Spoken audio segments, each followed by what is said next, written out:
Imagine sitting across from a guy who earns $300,000 a year. He drives a brand new luxury SUV, lives in the best zip code in the city, and his kids go to a private school that costs more than most people's college tuition. On paper, he is the definition of success, but then he leans in and tells you a secret. If he missed 2 paychecks, he would lose the house. He has zero liquidity.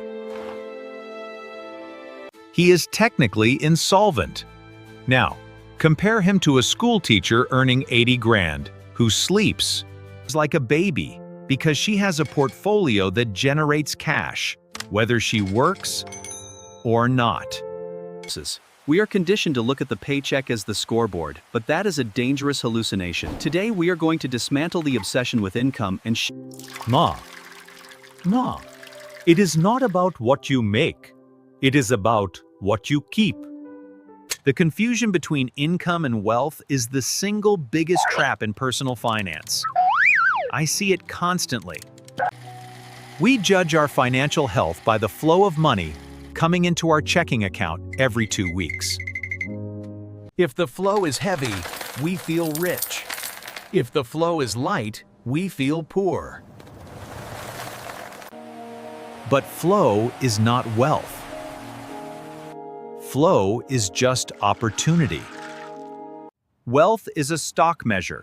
It is the accumulation of assets that remain after the liabilities are stripped away. Income is the fuel, but net worth is the distance you have actually traveled. In this video, I'm going to break down why high earners go broke, why modest earners retire early, and the specific mathematical pivot you need to make to stop running on the treadmill and start building a fortress.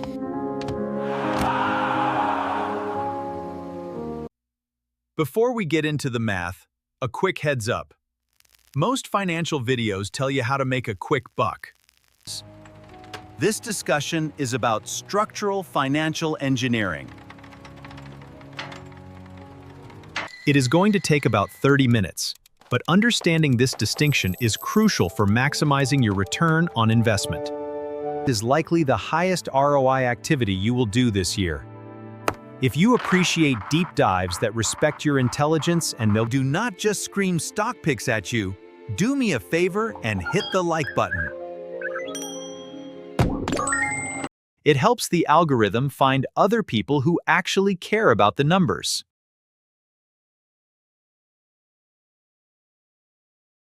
Now, let's look at the first major misconception, the income illusion. Let's start with income. This is the number everyone brags about at dinner parties. It is the headline figure, 100,000, 200,000. It feels solid, but here is the myth. We treat our gross salary as if it is money we actually possess. It isn't. Income is just a transaction. It is an exchange of your time and labor for currency. The problem is that the moment that money hits your hands, there are a dozen other hands reaching for it. Taxes, insurance, retirement contributions. By the time the money actually lands in your account, that headline number has been decimated. Yet, we make spending decisions based on the headline, not the reality. We sign leases and car loans based on the gross, ignoring the fact that our net income, our true fuel, is significantly lower. Our true fuel is significantly lower. Let's run the numbers on this, because they are sobering. Take a high earner in a coastal city, making $200,000. Sounds wealthy, right? Federal taxes, state taxes, and FICA might immediately chew up 30 to 35% of that. Now you are down to $130,000. If you are maxing out a 401k to actually build wealth, that is another 23 grand gone. Health insurance premiums? Maybe another 5 grand? Suddenly, that massive $200,000 salary results in a monthly take-home pay that looks a lot more middle class than the job title suggests. This is the discrepancy between gross income and net income. Financial institutions, like SoFi, emphasize that net income is your actual reality. Yet we constantly anchor our lifestyle expectations to the gross number. This mathematical gap is where the first layer of debt usually creeps in. Why do we fall for this? It is psychological. Income provides a dopamine hit. It validates our worth in the marketplace. When you get a raise, you feel smarter, more valuable, and safer. It creates a false sense of security, because as long as the river is flowing, you feel like you can handle anything. You look at a $500 car payment and think, I made 10 grand a month? That is nothing. But you are comparing a monthly obligation to a monthly inflow, ignoring the fact that the inflow can stop instantly, while the obligation is permanent. Income masks instability. You can have a massive income and be one corporate restructuring away from total ruin. That feeling of safety? It's a mirage produced by cash flow. So, what is the protocol here? You have to mentally demote income. Stop viewing it as the scorecard. Income is not wealth. Income is just the shovel. The size of the shovel matters, sure. But if you are digging a hole instead of building a mountain, it does not help you. You need to view income strictly as a means to an end. Every dollar that comes in has one job to be converted, while cartoonish mechanical whirring and clinking sounds accompany money. You convert it into expenses to survive, or you convert it into assets to thrive. The goal is to move money from the income column to the asset column as fast as possible. If it stays in the income column, it gets eaten by inflation and spending. You have to capture it. Now, you might be thinking, Tom, I get it, save money. But it is actually more dangerous than just spending too much. There is a specific trap that catches people earning over 6 figures. A trap so subtle that most people do not realize they are in it until they are 50 years old and have nothing to show for it. It involves the difference between looking rich and being rich, and the math behind it is terrifying. Let's look at the net worth equation and why your car is destroying your future. We talked about the shovel, now let's talk about the pile. Net worth. This is the only number that matters. The definition is simple, but the implications are complex. Net worth is your total assets minus your total liabilities. It is a snapshot in time. Unlike income, which resets every year, net worth is cumulative. It remembers everything. It remembers the credit card debt you paid off, and it remembers the student loans you ignored. It is the history book of your financial decisions. Most people avoid calculating this number because it is brutally honest. Income can lie to you. You can have a great year in sales and feel rich. But net worth tells you exactly how much freedom you have purchased. Let's break down the math of the equation. Assets are what you own. Cash, stocks, real estate. Estate, business equity. Liabilities are what you owe. Mortgages, loans, consumer debt. The Corporate Finance Institute notes that a positive net worth means you are solvent. A negative one means you are essentially underwater. But here is the catch. Not all assets are created equal. You might list your car as an asset. Technically it is. But it is a depreciating asset. It is rotting in your driveway. True wealth is built on appreciating or income-generating assets.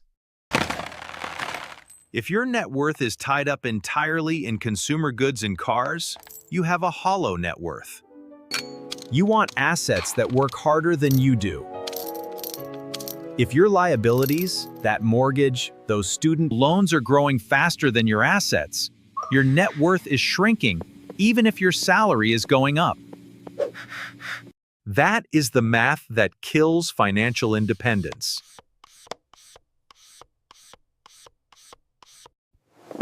Here is the twist. We hate looking at net worth because it forces us to confront our past. Income is about the future. I will make more next month. Net worth is about the past. This is what I did with the money I already made. It is painful. I know people who earn $250,000 a year but are terrified to log into their bank accounts. Why? Because they know the liabilities number is massive.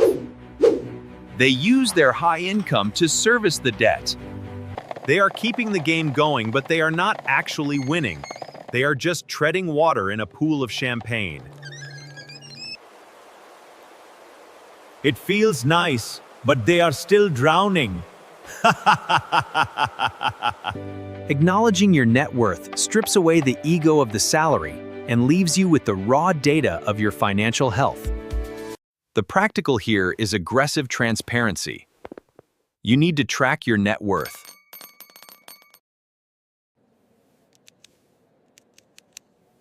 Not once a year, I recommend once a month. Use a spreadsheet or a piece of paper. List every asset. List every liability. Subtract B from A. If the number is negative, stare at it. Own it. That negative number is your baseline. The goal is to see the trend line move up. It does not matter where you start. It matters that the line is ascending. Companies like Cubera and SoFi emphasize that this comprehensive view is the only way to see if you are actually moving toward your goals. When you start tracking net worth, your behavior changes. You stop asking, "Can I make the monthly payment?" and start asking, "Does this purchase increase my net worth?"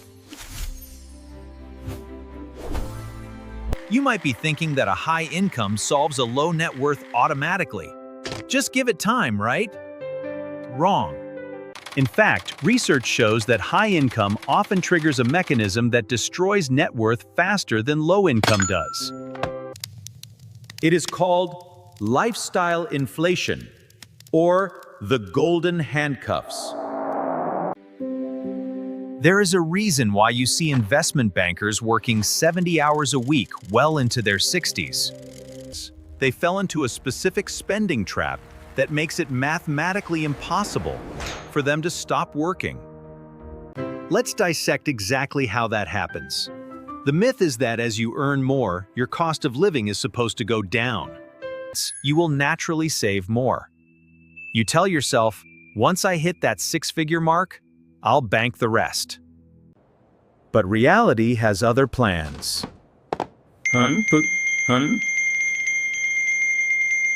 Clarify Capital released a report showing that people earning over $500,000 often feel like they are living paycheck to paycheck. How is that possible? It starts with the phrase, "I deserve this." You worked hard for the promotion, so you deserve the nicer apartment. You deserve the Tesla. You deserve the vacation. Slowly, luxuries mutate into necessities. Your baseline cost of living expands to consume your entire paycheck. You are running faster, but the treadmill speed increased to match you exactly. Let's look at the math of lifestyle creep. If your income jumps by 20%, but your spending jumps by 20%, your wealth-building velocity has not changed at all. In fact, it might have gotten worse because your tax liability increased. To build net worth, the gap between income and expenses must widen, not stay parallel. If you earn $300,000 but spend $290,000, your profit margin is barely 3%. You are running a massive high-risk enterprise with razor-thin margins. One lawsuit, one medical emergency, one layoff, and you are in the red. Compare that to someone making $80,000 and spending $50. their margin is over 35%. Mathematically, the lower earner is safer, more robust, and actually accumulating capital faster relative to their needs. The psychological driver here is status. We live in a society that judges success by consumption, not accumulation. You can't see someone's brokerage account, but you can see their watch. You can see their car. So, high owners feel pressure to display their income. It is a signaling game. The problem is that status is expensive. You are buying things to impress people you do not even like, using money you have not actually secured yet. This keeps you functionally middle class, despite the high tax bracket. You become a conduit for money. It flows in from your employer and flows out to luxury brands. But almost none of it sticks to your ribs.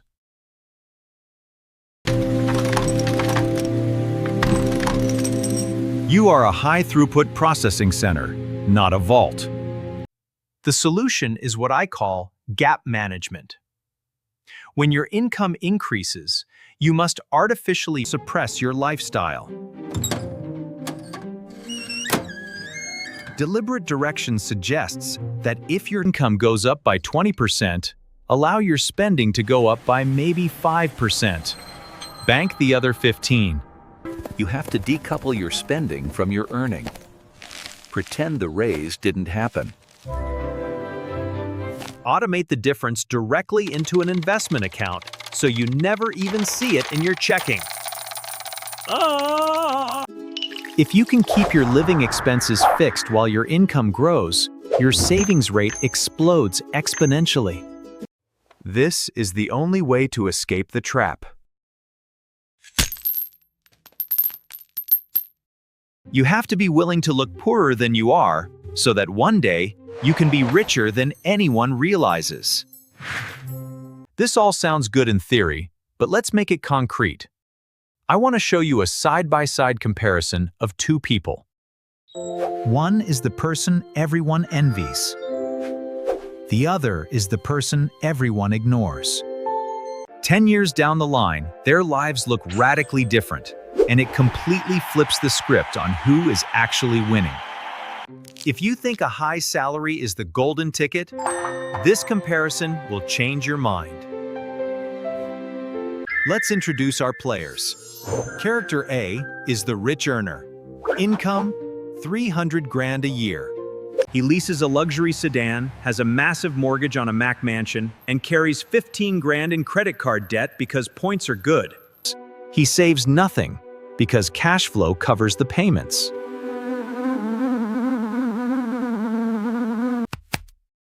Character B is the modest earner. Income, 80 grand. She drives a paid-off Toyota, lives in a modest townhouse, and automates 15% of her pay into index funds. On the surface, Character A is winning. He goes to better restaurants. He wears better suits. If you looked at their Instagram feeds, Character A is crushing it. Character B looks boring. Now, let's fast forward 5 years. Character A faces a tech layoff. His severance is 3 months, but his burn rate is 20 grand a month. He burns through his cash in 90 days. Now he is panic selling the house in a down market and destroying his credit score. His net worth plummets to negative territory immediately. Character B? She has accumulated a six-figure portfolio. If she loses her job, her expenses are low, maybe $3,000 a month. Her portfolio can sustain her for years if necessary. Even without a job loss, the math of compound interest is starting to work for her. Her money is making babies. Character A is paying interest, character B is earning it. The graph of their net worths has crossed. And the gap is widening every single day. This brings us to the core philosophy. Income is speed. Net worth is distance. Character A is moving at 200 miles an hour. But he is driving in circles. He is burning a ton of gas but getting nowhere. Character B is moving at 50 miles an hour. But she is driving in a straight line toward a destination. It is not about how fast you are going. It is about how far you have actually traveled. We are obsessed with speed because it looks exciting. But distance, accumulation, is what gets you to the finish line. The person with the high net worth has options.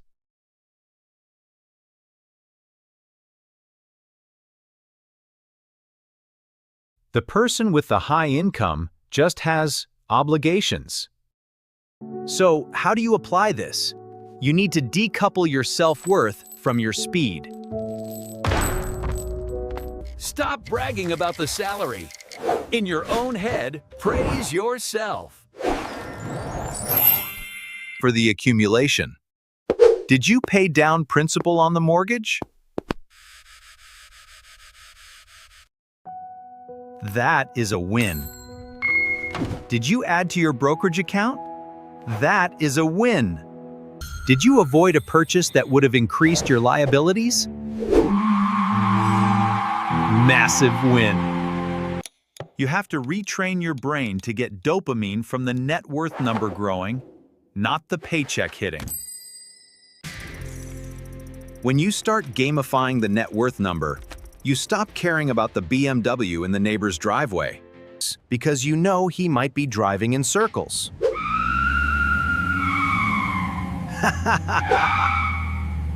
Now, I don't want you to think income is useless. I am not telling you to settle for minimum wage and just be frugal. That is poverty thinking. There is a specific phase in your life where income is actually the most important metric.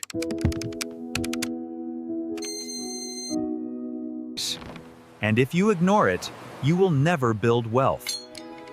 It is about knowing when to switch gears. Let's talk about the fuel phase versus the cruise phase. The myth is that you can just save your way to wealth on a tiny income. That is really hard. In the early stages of your financial life, income is king. Why? Because you need a surplus.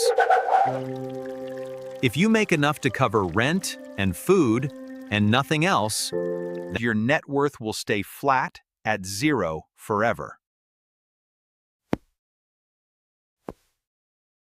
You need to create a gap.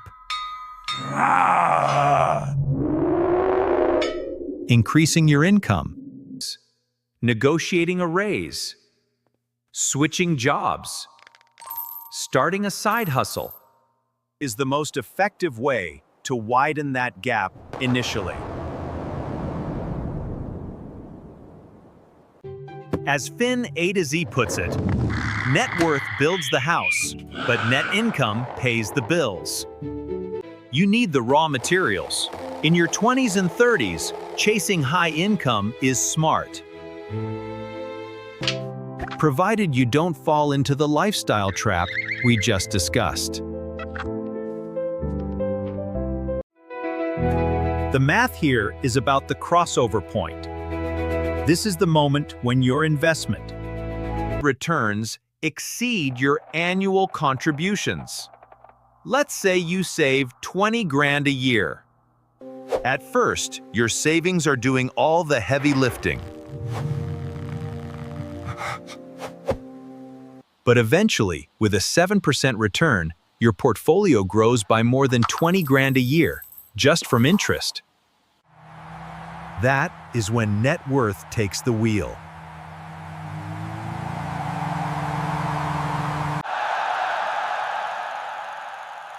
Until you hit that point, your salary is the primary driver.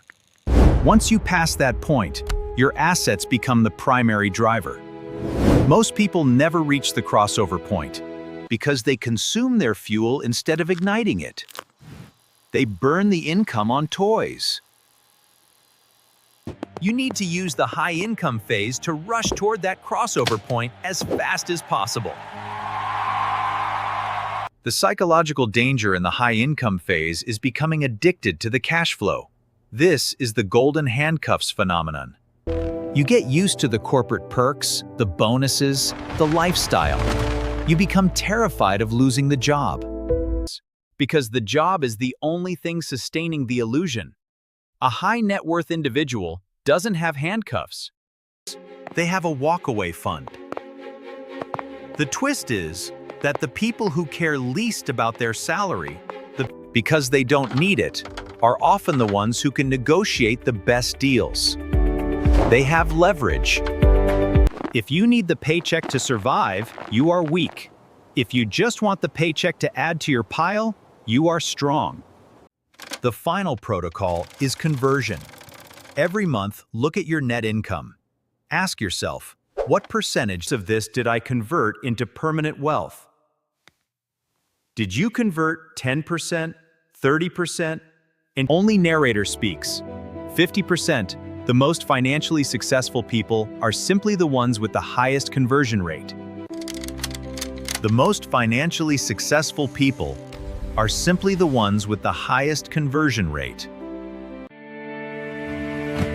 Nudlin Capital notes that high net worth delivers stability and options. Use your income to buy that stability. Pay off the debts. Buy the index funds. Build the emergency fund. Once the money is converted into an asset, it is safe. It is yours. As long as it is just cash in a checking account waiting to be spent, it is vulnerable. So, to answer the question, which metric matters? Income matters for survival and for the initial acceleration. But net worth matters for freedom. Income is a temporary state. It stops when you stop working. Net worth is a permanent fortification. It works when you are sleeping. If you focus on income, you will run the rat race forever, just in faster and faster cars. If you focus on net worth, you are building the exit ramp. Don't let the flash of a high salary distract you from the solidity of wealth. It is quiet, it is boring, it doesn't look like a Lambo, it looks like a spreadsheet. But that spreadsheet is the only thing standing between you and the chaos of the world. Build the house, stop just paying the rent.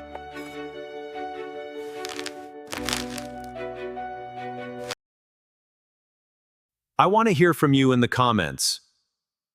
I'm conducting a bit of a peer review here. Have you ever known someone who looked rich but was actually broke? Or maybe the opposite, the secret millionaire next door? Drop your stories below. It helps everyone realize they aren't alone in seeing through the illusion. If you found value in this breakdown, subscribe and turn on notifications. We are going to be doing a lot more deep dives into the mechanics of wealth, and you don't want to miss the next one. The illusion of income can keep you trapped. It's time to break free. Start tracking your net worth today, not tomorrow. Decouple your self-worth from your salary. Build your fortress of assets brick by brick. Your financial freedom depends on it.